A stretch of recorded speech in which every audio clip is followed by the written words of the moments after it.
দর্শক, এবার জেনে নেব নির্বাচন ঘিরে তারুণ্যের নানা ভাবনা, প্রত্যাশার কথা। আগামী 12ই ফেব্রুয়ারি যে নির্বাচন হবে সেটা অবাধ ও সুষ্ঠু নির্বাচন হবে। পছন্দের প্রার্থীকে, ভালো প্রার্থীকে ভোট দিবে।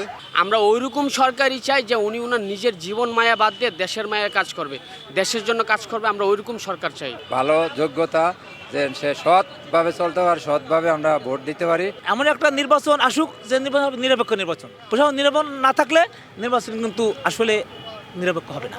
যারা সংবিধান সম্পর্কে জানবে, দেশের মানুষের ভাগ্য পরিবর্তন করতে পারবে, এই ধরনের প্রার্থী আমরা চাচ্ছি। ভালোই চাই, আমাদের যারা দেশ ভালো চালাবে তাকেই আমাদের চাই। যেই সরকার হোক, যেমন একটু গরিবের দিকে খেয়াল রাখে। দেশের আইন শৃঙ্খলা আর একটু কঠোর করা উচিত। এই হাদি হত্যার এখনো কোনো সুষ্ঠু বিচার পাইনি আমরা চাই এমন একজন প্রতিনিধি আসুক যে ঢাকা 7 আসনের উন্নতি করুক।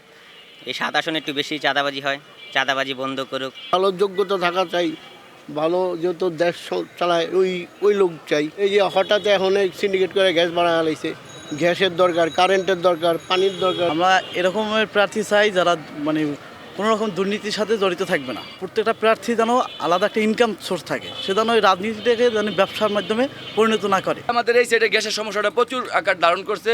খাবার, ফ্যামিলির খাবার নাই, খুব সমস্যা ভাই। গ্যাসের সমস্যা খুব প্রচুর। যে গরিব দুঃখীর কষ্ট বুঝবে, সাধারণ মানুষের কষ্ট বুঝবে, ওনার মতো লোক দরকার। এমন একটা ব্যক্তি আসুক যে ব্যক্তি আমাদের উন্নয়ন করে দিতে পারে। এখন যে গ্যাসের প্রবলেম চলতেছে, আমরা ওইটার সলিউশন চাই। সত্যবাদী হতে হবে, চরিত্রবান হতে হবে এবং নিষ্ঠাবান হতে হবে, যাতে করে সমাজের সর্বস্তরের মানুষ তাদের নিরাপদে ঘর থেকে বের হতে পারে।